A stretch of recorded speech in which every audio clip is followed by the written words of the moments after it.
past couple of weeks, we've been talking about sex. We've said that people are made to be valuable, not objectified. We've said that sex was made to matter, and we've said that we were made to be the boss of our bodies. So yeah, we've covered a lot. This week, we have one more made idea to talk about, and it's this. We were made for more than sex. Now let me explain that. What we believe about sex is based on the messages we've heard. It could be messages from culture like TV, movies, or commercials. It could be messages from our parents or friends. It could even be messages from church. However, what if some of these messages aren't even true? Here are some examples for y'all. Maybe your friends told you that if you had sex with your boyfriend, that would guarantee your future together. That sex would make sure you wouldn't break up. It might even save the relationship if things aren't going that well. Or maybe you've heard that if you have sex, it will keep the other person from cheating on you. On the other hand, maybe you've heard that if you refuse to have sex with your girlfriend or boyfriend, they would probably leave you or cheat on you. Maybe movies and TV shows have taught you that sex is how you communicate how much you care about someone. If you love somebody or if you have strong feelings for them, this is just how you show it. Maybe you've heard that sex makes you a man or makes you a woman and not just a kid. You want to get that first time out of the way so it's not such a big deal anymore. Maybe you believe that if someone wants to have sex with you and you agree, you'll feel valued and better about yourself. Maybe you feel insecure about the way you look, your body, your social status, or your relationship status. And you feel like sex will take away some of those unwanted feelings. Maybe you've heard that if you wait until marriage to have sex, then everything will be perfect. Your marriage will be perfect, your sex life in marriage will be perfect, and just like that, a romantic movie. Or maybe you've heard that sex is the reason you get married. Maybe you decided to wait, but it becomes too difficult. People may say, just get married, that will solve all your problems. You've probably heard that sex is for marriage, which, spoiler alert, that's what we believe. But sometimes people also think that means everything but actual sex before marriage is fine. Obsessing about sex if you don't have sex is totally fine and healthy. If you've had sex before marriage, it's hopeless. You've messed it all up. Following all the rules before marriage equals no rules after marriage. Whew. My point is this. You're getting a lot of conflicting messages about sex, and a lot of them aren't true, even if they were given with the best of intentions. And a lot of these untrue messages all boil down to one big idea. Sex is everything. And the problem is thinking that way and believing all of these turns sex into something it was never made to be. And what is that? A god. Now maybe that sounds a little dramatic, a bit of an overreaction, but here's what I mean. When we make anything more than what it was made to be, then elevate something beyond its intended value, we are making it an idol. We're making it a god. We're giving it more power than it was made to have. Like when you think having a boyfriend or girlfriend will make you feel valuable, or having a new car will make you feel important, or how you look will determine how important you are as a person. There's nothing wrong with a boyfriend, girlfriend, car, or caring about your appearance. At the same time, these things shouldn't determine your worth, value, or significance, and so on. And neither should sex. Just to be clear, sex is really important, and sex does have its place. Sex is a lot of things, but it's not the most important thing about a relationship, someone's life, or a couple's marriage. God has bigger plans for you than sex. There's more to you, and there's more to life than that. To illustrate this point, I want to tell you about a family who lived thousands of years ago. And hey, I get it. Maybe talking about ancient people doesn't seem like the best way to understand your sex life, but think about it this way. Sex isn't new. As long as there's been people, there's been sex and all the complications that are a part of it. And that was especially true for this family. Their story is found in the book of Genesis, the first book of the Bible, and it revolves around a man named Jacob, who was an early ancestor of Jesus. As we pick up the story, Jacob had experienced some crazy family drama. He was sent by his father to go live with another member of his family, Laban. Our story begins here. Now Laban had 2 daughters. The older daughter was named Leah, and the younger one was Rachel. Since Jacob was in love with Rachel, he told her father, "I'll work for you for 7 years if you'll give me Rachel, your daughter, as my wife." Now, that sounds weird, I know, but during that time and in that culture, fathers kind of owned their daughters until they were married. So as strange as it sounds, Laban was in a position to make and accept this kind of deal.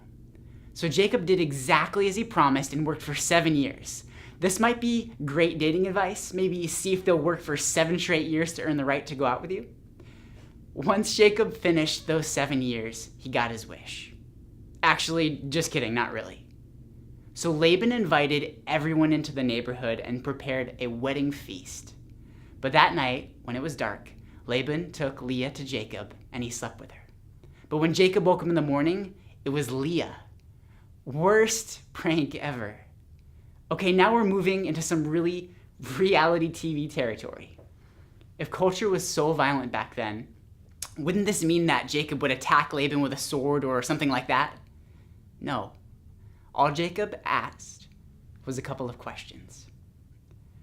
"What have you done to me?" Jacob raged at Laban. "I worked 7 years for Rachel. Why have you tricked me? It's not our custom here to marry off a younger daughter ahead of the firstborn," Laban replied. "But wait until the bridal week is over, then we'll give you Rachel too, provided you promise to work another 7 years for me." Hold on, it's our custom here? I'd be like, where was that information 7.1 years ago when we talked through my premarital son-in-law tryouts? You couldn't have brought that up? But somehow Jacob agrees. So I'll take a brief moment to recap. Jacob is pranked into sleeping with and then marrying the older sister. But he still wants to marry the younger sister. So he agrees to work another 7 years. You can't make this up, people.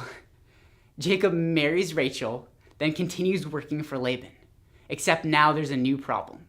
Beyond the fact that he has 2 wives who are sisters. When Rachel saw that she wasn't having any children for Jacob, she became jealous of her sister. She pleaded with Jacob, "Give me children or I'll die." Wow, Rachel. Dramatic much? But it actually makes sense that she was so stressed out. Back then, having kids was everything. Children were basically a status symbol.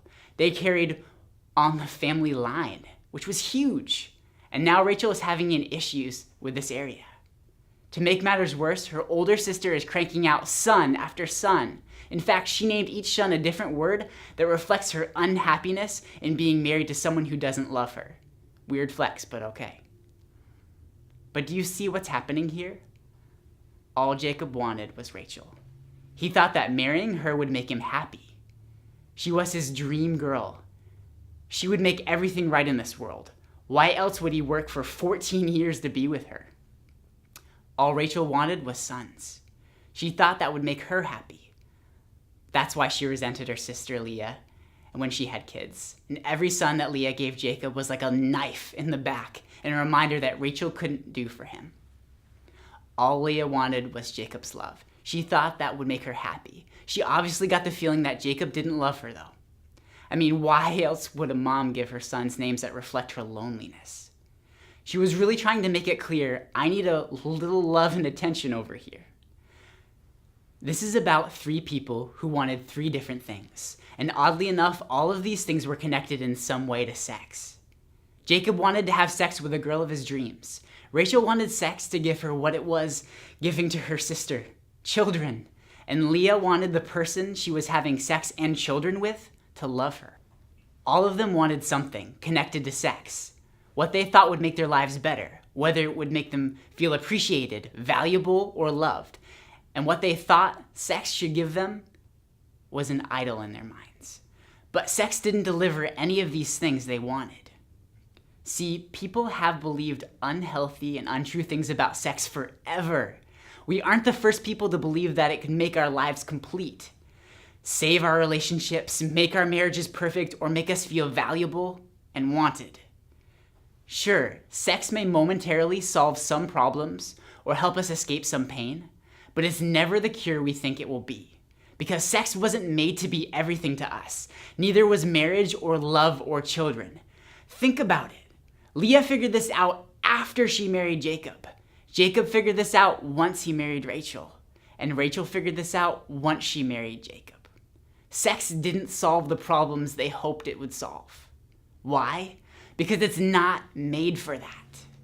Maybe you found yourself believing some of the messages we've talked about today. And hearing me argue against some of these messages may seem depressing. Wait, sex isn't the ultimate thing in life? But here's why we're talking about this. Because when we say that sex isn't everything, that's actually really good news. Remember back to the beginning of this series, we talked about a psalm that David wrote? And it goes, I praise you because I am fearfully and wonderfully made. Your works are wonderful, I know them full well. Psalms 139:14. You are fearfully and wonderfully made, and that means a lot of things. One of which is that you don't need anything or anyone to make you worthy, happy, or valuable. You have those things now. Nothing needs to be added. You don't need sex to save a relationship today, and while married sex is a good thing, it isn't what makes you worthy or valuable or important either. Think about it this way. You were made for more than sex. God hasn't made something that's far off in the distance as the main tool to give you worth and value. He's made you with worth and value this very moment. And here's what this truth means. If you've made a bad decision about sex, you are still worthy. If you've used sex to validate yourself, you are still worthy. And if you use sex to prop up a relationship, you are still worthy. And if you've not acted in sexual integrity, you are still worthy. Sex can't increase your value and it can't decrease your value because sex is not where your value comes from. This is so important because when you really get this, you can stop chasing sex like it's the most important thing. You can stop treating it like a god and doing what it says, and you can stop obsessing over what happens later and pay attention to the life God made you to be living right now. On the other hand, if you've made wise choices when it comes to sex, you've committed to waiting until you get married, and you've kept your boundaries in place, that doesn't make you more valuable. You were already made valuable and worthy by God. Nothing adds to that reality. Here's what I want you to remember from these past weeks. God has made plans for you, and He has plans for sex. And it's the best plan because it honors you and it honors the other person. It sets you and them up for a better future. In other words, God's plan is good because God is good. And God's plan for you is good because His heart for you is good. So here's my challenge. I want you to write down David's Psalm, Psalm 139:14 mentioned earlier, and carry it with you or place it somewhere where you will see it often. And I want you to think about this psalm whenever you're tempted to believe that something else will give you the value or worth you want. I want you to think about it when you're tempted to believe that something you've done has taken away value or worth. This verse is a powerful reminder that you are valuable and worthy simply because God made you. And nothing, including sex, can make you worth more or less than you are right now. As you leave here today, my hope is that you would remember this. God made you on purpose, fearfully and wonderfully, and nothing you have done or haven't done will change that. And I want you to experience the life knowing that you matter no matter what.